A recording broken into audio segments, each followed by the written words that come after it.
The night sky erupted in a brilliant flash as Thura's spacecraft pierced Earth's atmosphere. Warning lights flooded the cockpit with an angry red glow as she fought to maintain control of the failing vessel. Behind her, 6-year-old Nova whimpered softly, her crystalline eyes reflecting the chaos around them. "Hold on, little one," Thura called out, her voice steady despite the fear coursing through her. The ship's hull groaned under the strain of entry, and she could smell the acrid scent of burning circuits. Their escape from Lyria had taken its toll on the already aging craft. They had fled their dying world with nothing but hope and desperation as fuel. Lyria's twin suns had begun their final death dance, threatening to tear their planet apart. The wealthy had already abandoned the planet in luxury vessels, while the rest of the population fought for spots on overcrowded refugee ships. But for Thura, a widow whose marriage status made her a social outcast, no such options existed. The ground rushed up to meet them as Thura engaged the emergency landing protocols. Trees snapped beneath the ship's belly as it skidded across a field, finally coming to rest in a shower of sparks and twisted metal. For a moment, only the sound of settling debris and Nova's quick breathing filled the air. "Nova?" Thura called out, already unbuckling herself to reach her daughter. "Are you hurt?" "No, Mother," Nova replied, her voice surprisingly calm. "But I smell rain." Indeed, Earth's atmosphere was already welcoming them with a steady downpour. Thura gathered their few belongings, a medical kit, some food rations, and a small device containing their world's history and culture. As they emerged from the wreckage, the rain plastered their silvery hair to their heads, the water feeling strange against their sensitive skin. Their species, the Lyrians, had evolved under the gentle light of twin suns, developing a subtle bioluminescence that made their skin shimmer with a faint inner light. Now, under Earth's dark sky, their glow was more pronounced, a beacon they couldn't afford to be. They found shelter beneath a large tree, its leaves offering some protection from the rain. Thura activated their universal translator, a small device embedded behind her ear, and began scanning for any signs of local civilization. Their research had shown humans to be an emerging spacefaring race, but one that hadn't yet made official contact with other species. They were said to be both remarkably adaptable and fiercely protective of their own. A distant light caught Thura's attention, some kind of dwelling. But before she could decide whether to approach it, the sound of footsteps splashing through puddles reached her ears. She pulled Nova close, her hand instinctively reaching for the small defensive device in her pocket. Through the rain emerged a tall figure, moving with careful, deliberate steps. As he came closer, Thura could make out more details: a human male, wearing what appeared to be work clothes and carrying some kind of tool. He stopped several meters away, seemingly as surprised by their appearance as they were by his. "Well," he said softly, lowering the tool he carried, "I certainly wasn't expecting company tonight." His voice carried no threat, only genuine surprise and something else, concern. Thura's translator worked quickly, converting his words to meaning she could understand. She remained silent, assessing the situation. Nova, however, had no such reservations. "Mother," she whispered in their native tongue, "his aura is kind." Lyrians had always been sensitive to the emotional energies of others, a trait that had helped them build their once great civilization. If Nova sensed no malice from this human, perhaps.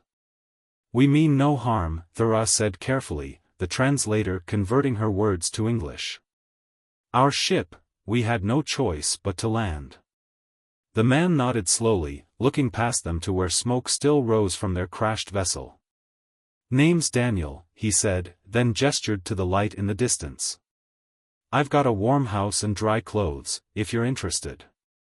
"No questions asked, at least not tonight." Thura studied him carefully. Daniel's face was weathered but gentle, with eyes that reminded her of Lyria's evening sky. Everything about their situation screamed danger: they were exposed, vulnerable, their very presence on this planet unauthorized. Yet something in Daniel's steady gaze made her want to trust him. "I'm Thura," she said finally. This is my daughter, Nova. She paused, weighing her next words carefully. We've traveled very far. I can see that, Daniel replied, a slight smile touching his lips. He shrugged off his outer garment, a coat, Thura's translator supplied, and held it out to them. Let's get you both out of this rain. We can figure out the rest tomorrow. As they followed Daniel through the darkness, Nova's small hand clutched tightly in hers. Thura felt something she hadn't experienced since leaving Lyria, hope. Whether it would prove to be their salvation or their undoing remained to be seen, but for now, the promise of shelter and kindness was enough. The morning sun spilled through the farmhouse windows, casting long shadows across the wooden floors. Thura stood at the kitchen counter, puzzling over the mysterious human device Daniel called a toaster. 2 weeks had passed since their crash landing, and Earth's daily rituals still confused her. You don't have to cook, Daniel said, appearing in the doorway. He was already dressed for farm work, his boots muddy from the morning rounds. I know you and Nova don't really need regular food. Thura's hands stilled on the appliance. She hadn't realized he'd noticed their minimal eating habits. How long have you known we're different? A gentle smile crossed Daniel's weathered face. Folks around here might not be scientists, but we're not blind. You two literally glow in the dark. Heat rushed to Thura's face, making her natural luminescence flare briefly. Their attempts at hiding their Lyrian nature hadn't been as successful as she'd hoped. And yet you never asked. Everyone's got their secrets, he replied, moving to start the coffee maker. Figure you'll share yours when you're ready. Nova's laughter drifted in through the open window, bright and clear as starlight. She was in the garden, fascinated by Earth's insects and plants. Everything about this world was a source of wonder to her, the changing weather, the cycle of day and night, the strange creatures that roamed Daniel's farm. She's adapting well, Thura observed, watching her daughter chase a butterfly. Sometimes I worry she'll forget Lyria entirely. Lyria? Daniel asked, the word foreign on his tongue. Thura hesitated, then decided truth was the least she owed him. Our home world. It was dying. Twin suns going supernova. The wealthy escaped first, then the connected. For the rest of us. She trailed off, memories of chaos and desperation threatening to overwhelm her. Daniel's hand found her shoulder, steady and warm. You did what you had to do. For her. Before Thura could respond, a truck engine rumbled in the distance. Her enhanced hearing picked up multiple vehicles approaching. Someone's coming, she said, already moving toward the garden to retrieve Nova. Wait, Daniel caught her arm gently. It's just the local supply run. Happens every month. But. He studied her face carefully, might be good practice. For interacting with others. Thura's heart raced at the suggestion. It's too dangerous. If they notice. Small-town folks, Daniel interrupted. They notice everything. But they also know when to keep quiet about what they notice. He gestured to her carefully constructed human appearance.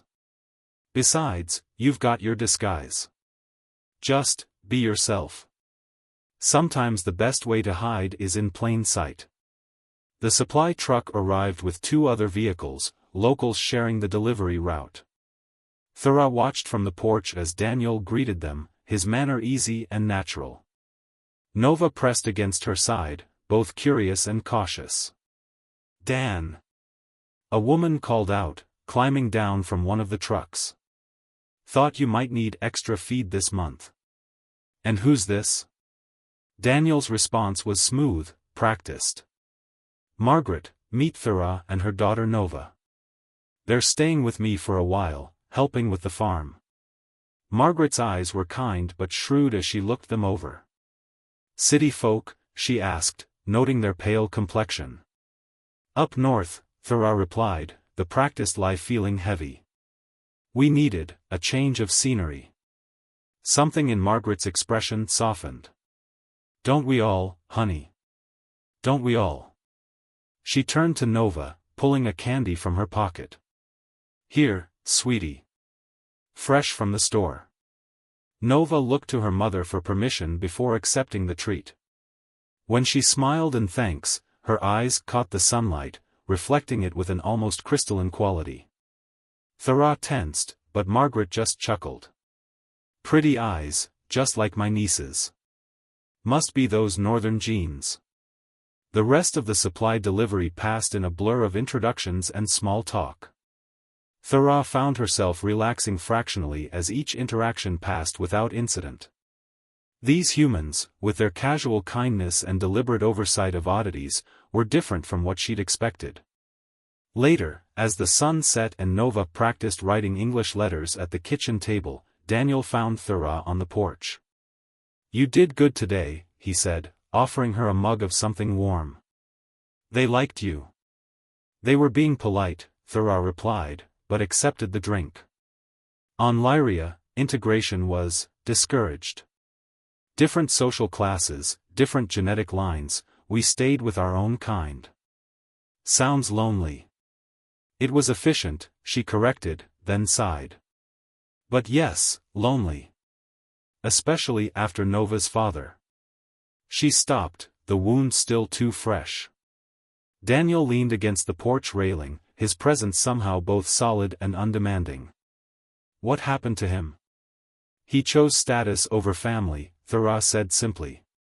When the evacuations began, he had a choice: take one person on his private ship, or stay with us and face uncertainty.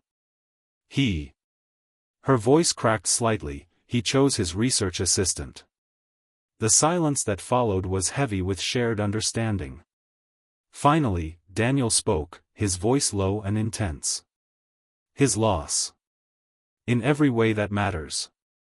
Thera looked at him then, really looked at him. In the fading light, his eyes held the same steady warmth they'd shown since the night he found them in the rain. Something stirred in her chest, unfamiliar, frightening, and somehow right. Inside, Nova had fallen asleep over her writing practice, her natural glow softly illuminating the papers around her. The sight brought tears to Thera's eyes, her daughter, finding her way between two worlds, adapting and growing despite everything they'd lost. Thank you, she whispered, not looking at Daniel. For everything. His hand found hers in the growing darkness, and neither of them mentioned the way their joined fingers shared a soft, luminescent glow. Autumn painted the countryside in brilliant hues of red and gold, a sight that left both Thera and Nova breathless. They had never seen anything like it on Lyria, where the twin suns kept vegetation in a constant state of silver-leaf survival. But here on Earth, change was beautiful rather than threatening. Daniel found them in the orchard, where Nova was creating patterns with fallen leaves while Thera watched from beneath an ancient apple tree. He carried a basket of fresh produce and what appeared to be mail, another Earth custom they'd had to adapt to. Weather's turning, he said, settling beside Thera. First frost'll be here soon. He hesitated, then handed her an envelope. This came today. From the Department of Defense. Thera's luminescence dimmed slightly with anxiety as she opened the letter. Her eyes scanned the document, translating the official language. They're expanding their search radius. Something about unusual energy signatures in the area. They do this every few years, Daniel assured her, but his voice held a note of concern she hadn't heard before. Usually blows over. Usually doesn't involve actual aliens, Thera replied quietly, watching Nova arrange leaves into a spiral that mimicked the Lyrian symbol for home. Before Daniel could respond, the distant sound of helicopter blades cut through the peaceful afternoon. Nova looked up, her eyes wide with recognition. They'd heard similar sounds during their escape from Lyria. Inside, Daniel said firmly, already moving to gather Nova's leaves. Quick and quiet, like we practiced. They had indeed practiced for this possibility, though Thera had hoped they'd never need to use their emergency protocols. As they hurried toward the house, she caught a glimpse of black vehicles on the main road, still distant but approaching. Inside, Daniel moved with purposeful efficiency, pulling up a section of floorboards in the root cellar to reveal a hidden space. Storm shelter, he explained, though they both knew it was more than that now. They won't look too hard. They never do. Thera helped Nova into the space, then hesitated. You should stay up here. If they find us. They won't, Daniel cut her off, his hand finding hers in the dim light. The touch sent a familiar warmth through her arm, their shared luminescence barely visible. But if they do, we face it together. The sound of vehicles pulling up to the house forced them into action. Daniel replaced the floorboards just as boots crunched on the gravel outside. Thera held Nova close in the darkness, their natural glow dimmed to almost nothing. Through the floorboards, they could hear everything. Daniel's casual greeting to the officials. Their formal questions about unusual lights, energy readings, strange occurrences. His easy deflection, attributing everything to weather phenomena and faulty equipment. Mind if we look around? A stern voice asked. Not at all, Daniel replied, and Thera could picture his relaxed shrug. Though you might want to avoid the back 40. Bull's been ornery lately. Heavy footsteps moved through the house above them. Nova trembled slightly, but remained silent. She understood the stakes as well as any child of a dying world could. Thera stroked her daughter's hair, sending calm through their telepathic bond. The search seemed to last forever. Every footstep, every creaking board sent Thera's hearts racing. She could feel Daniel's presence above them, steady and protective, directing the search away from the cellar with casual conversation and strategic hospitality. Finally, the sounds of departure, engines starting, gravel crunching under tires. But they waited, as planned, until Daniel's specific signal, 3 quiet taps on the floorboards above. When they emerged, the sun was setting, casting long shadows through the windows. Daniel stood in the kitchen, his shoulders tense until he saw them. The relief on his face made Thera's heart ache. They're gone, he said unnecessarily. But they'll be back. They took readings, energy signatures they couldn't explain. From us, Thera said, her voice heavy with guilt. Our natural bioluminescence, our energy absorption, we're putting out signals we can't control. Nova looked between them, her young face serious. Are we going to have to leave? The question hung in the air, heavy with implications. Daniel crossed the room in 3 strides, kneeling before Nova. This is your home now. We'll figure something out. Daniel, Thera started, but he stood and faced her, his expression fierce. I lost one family, he said quietly. I'm not losing another. The word family hit Thera like a physical force. She looked at this human man who had taken them in without question, who had protected them, who had given them not just shelter but a home. Who looked at her daughter with the same love she'd always hoped her father would show. I think I know a way, she said slowly, reaching for the small device she'd brought from Lyria. But it's dangerous.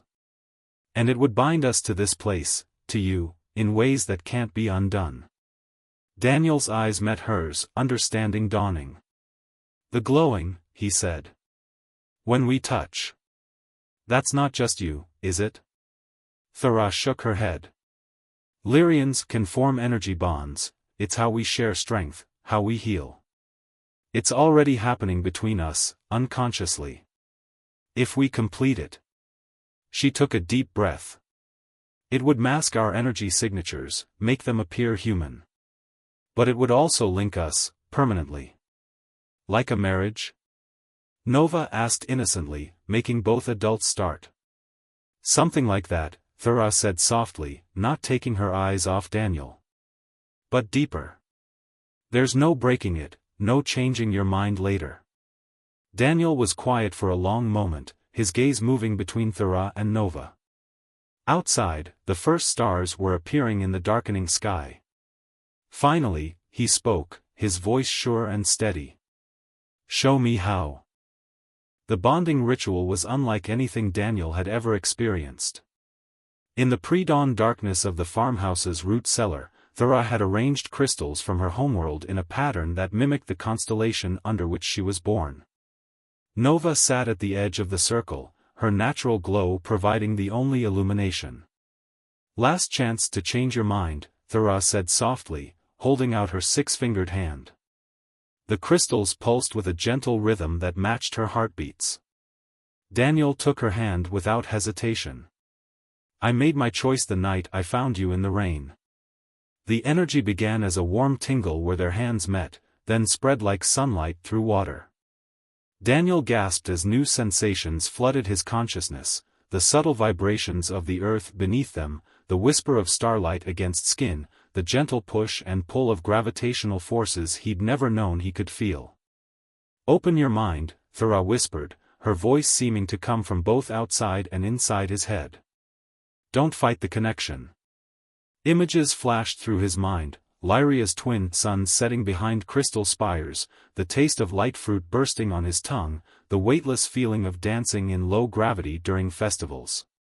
He experienced Thera's memories as if they were his own, her childhood, her failed marriage, her desperate flight across the stars. In return, he felt her experiencing his life, the joy of his daughter Caroline's birth, the crushing grief of losing her and his wife Sarah in the accident, the years of lonely silence before Thera and Nova crashed into his world. Their shared pain and hope mingled, transformed, became something new. Nova's gasp broke their reverie. The young girl was staring at her hands, which had stopped glowing. In fact, all three of them had lost their bioluminescence, their energy signatures now perfectly matched to Earth's natural background radiation. It worked, Thera breathed, wonder in her voice. She reached for Nova, pulling her into their embrace. The moment her daughter touched them, the bond expanded, encompassing all three in its protective cocoon. But their victory celebration was short-lived. As the sun rose, bringing with it the first frost of the season, Thera's emergency beacon, kept silent since their crash, suddenly blazed to life. Impossible, she muttered, rushing to decode the signal. Her face paled as she read the message. It's from Lyria. There are survivors. A resistance group. They're looking for refugees, offering sanctuary on a new colony world. Daniel felt her conflict through their fresh bond, hope, fear, longing for her people, love for their new life here.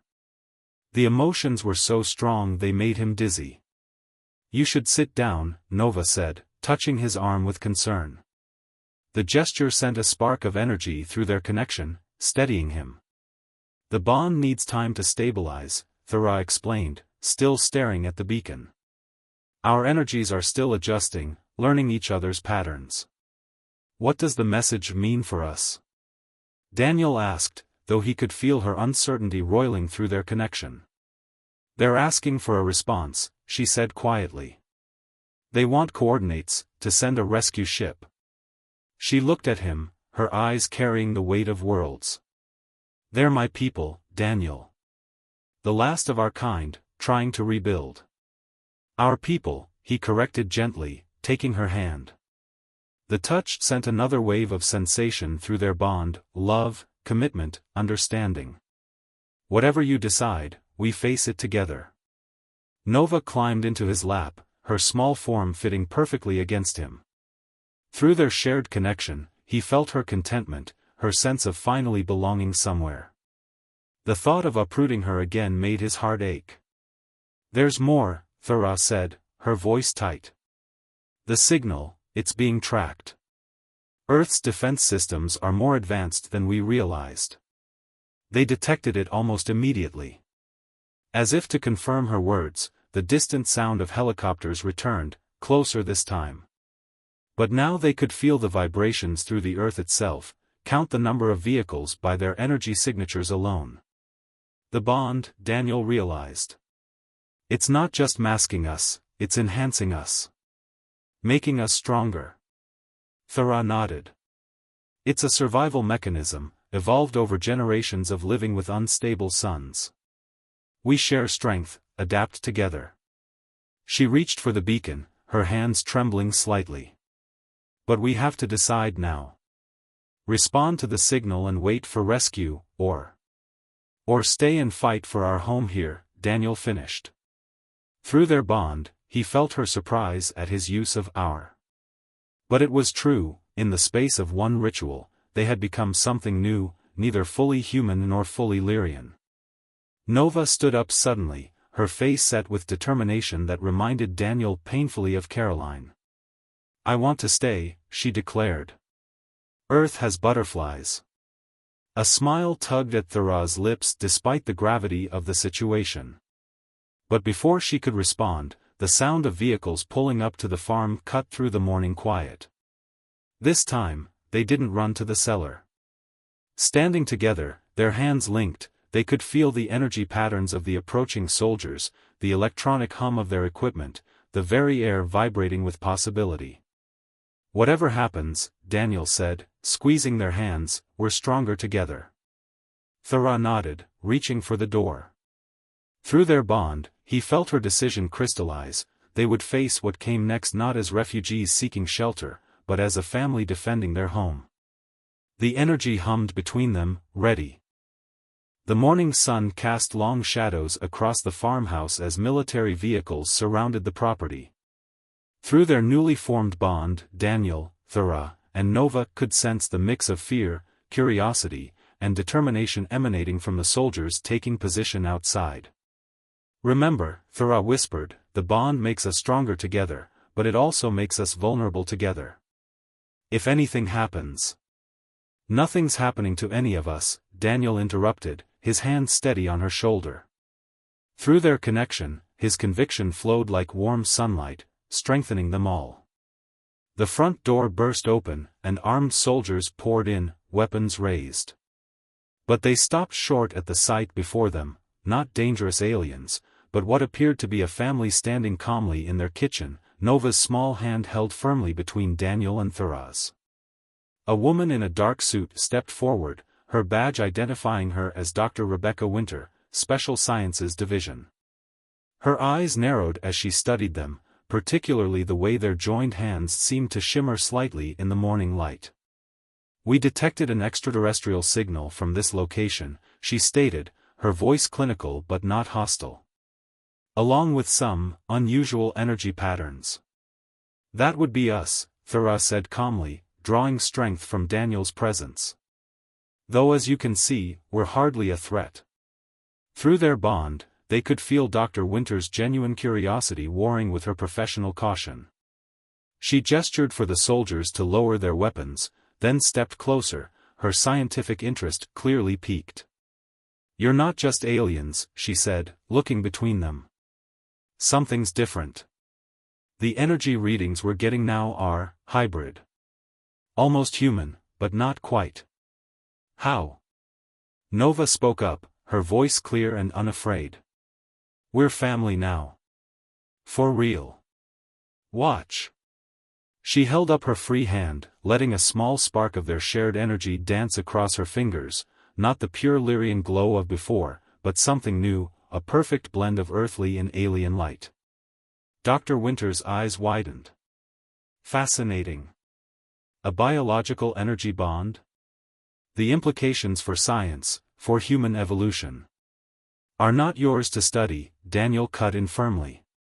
Through their connection, Thera felt his protective instincts surge. We're not lab specimens. We're people. American citizens, if you count my birth certificate. And if you're thinking of trying to separate us, Thera added, letting a hint of their shared power ripple through the room, you should know that's no longer possible. The bond is permanent.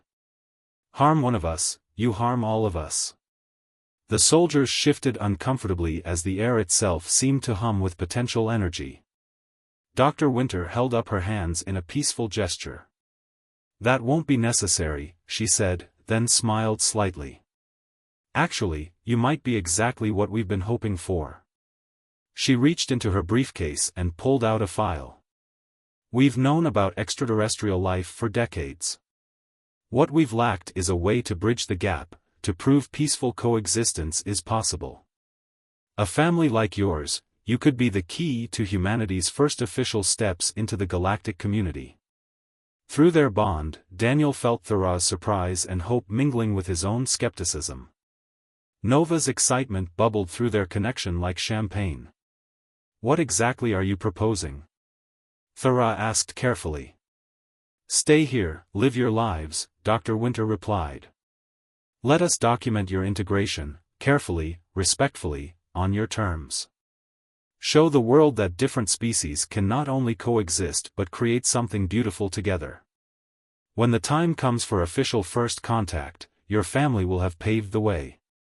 The beacon on the table blinked insistently, still awaiting their response to Lyria's message. Thurah looked at it, then at Daniel and Nova, feeling their love and support flowing through the bond. "We'll need guarantees," she said finally. "Written protection for our family. And we choose what information gets shared." "Of course," Dr. Winter agreed quickly. "We'll draw up the paperwork immediately." Later that evening, after the soldiers had left and the agreements had been signed, the small family stood in their backyard under the stars. The beacon sat silent now, having transmitted their response to Lyria, a message of hope, not for rescue, but for future connection between their worlds. "Did we make the right choice?" Thurah asked softly, watching Nova chase fireflies in the gathering dusk. Their daughter's laughter carried on the cool autumn air, mixing with the chirp of crickets and the rustle of leaves. Daniel pulled her close, their shared energy humming contentedly between them. "Feel that?" he asked, directing her attention through their bond to Nova's pure joy, to their own intertwined hearts, to the rightness of their unlikely union. "That's home." Above them, the stars twinkled, the same stars that had guided Thurah and Nova to Earth, that had witnessed their crash landing, that had watched over Daniel through his years of loneliness. But now they seemed to shine differently, their light a promise rather than a reminder of what was lost. "You know," Nova said, running back to them with hands cupped around a glowing firefly, "I think Earth's stars are prettier than Lyria's suns. They know how to share the sky." Thurah and Daniel exchanged a glance, their bond thrumming with shared amusement and love. Their daughter, in her innocent wisdom, had captured it perfectly. Sometimes the most beautiful things in the universe came from learning to share, to blend, to create something new from what was broken. The firefly in Nova's hands pulsed with light, its natural bioluminescence harmonizing with their own shared energy. As they stood together under the vast Kansas sky, they were no longer refugees or lonely souls, but pioneers of a new kind of family, one that bridged the gap between stars and Earth, between past and future, between what was lost and what could be found. The story of their family would indeed help shape humanity's first steps into the galactic community. But that was tomorrow's tale. For now, they simply held each other close, their hearts beating in perfect rhythm with the pulse of two worlds, finally at peace beneath the endless stars.